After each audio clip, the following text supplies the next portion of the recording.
તો આ તરફ સુરેન્દ્રનગર જિલ્લામાં આવેલા આધાર કાર્ડ કેન્દ્રોમાં ટેકનિકલ ખામીના કારણે લોકોને ધર્મના ધક્કા ખાવા પડી રહ્યા છે। લોકોને આધાર કાર્ડમાં નામ સુધારવા જેવી સામાન્ય બાબતે 8 દિવસથી ધક્કા ખાઈ રહ્યા હોવા છતાં તંત્રના પેટનું પાણી નથી હલતું।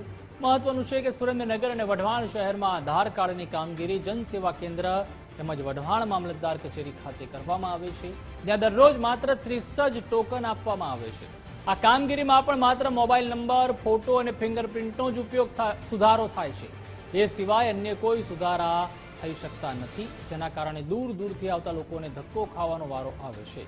આધાર કાર્ડની કામગીરી થતી નથી, જેના કારણે મહત્વના કામો અટકી પડતા અરજદારોને હાલાકીનો સામનો કરવો પડે છે। તો જે માણસોને જન્મ તારીખ નખાવાની હોય અથવા બીજો કોઈ સુધારો કરવો હોય તો સુધારો થતો નથી। આ ઉપરથી એવું જણાવે છે કે ઉપરથી રિજેક્શન થાય છે, એટલે અમે કામગીરી બંધ કરી છે। તો સરકારશ્રીએ આ બાબતે વિચારવું જોઈએ। આની સામાન્ય ફી પણ લે છે, ફી 100 રૂપિયા જેવી, 50 રૂપિયા જેવી, જેવું કામ એવી ફી લેતા હોય છે।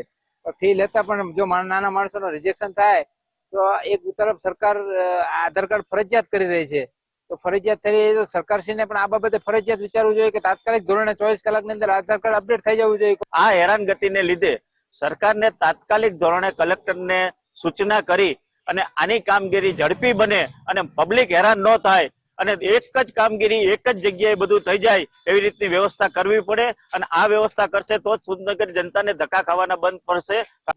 હાલ વઢવાણ તાલુકામાં કુલ 3 જગ્યાએ કીટ કાર્યરત છે, જેમાં વઢવાણ મામલતદાર ઓફિસમાં કાર્યરત કીટ છેલ્લા 7-8 દિવસ ત્યાં સોફ્ટવેરમાં બગડી જતા તેઓ રિપેરમાં આપેલ છે, એટલે આજકાલમાં તે રિપેર થઈ જશે, એટલે પૂર્વવત અહીં મામલતદાર ઓફિસમાં જે કાર્યરત કીટ છે તે ચાલુ થઈ જશે।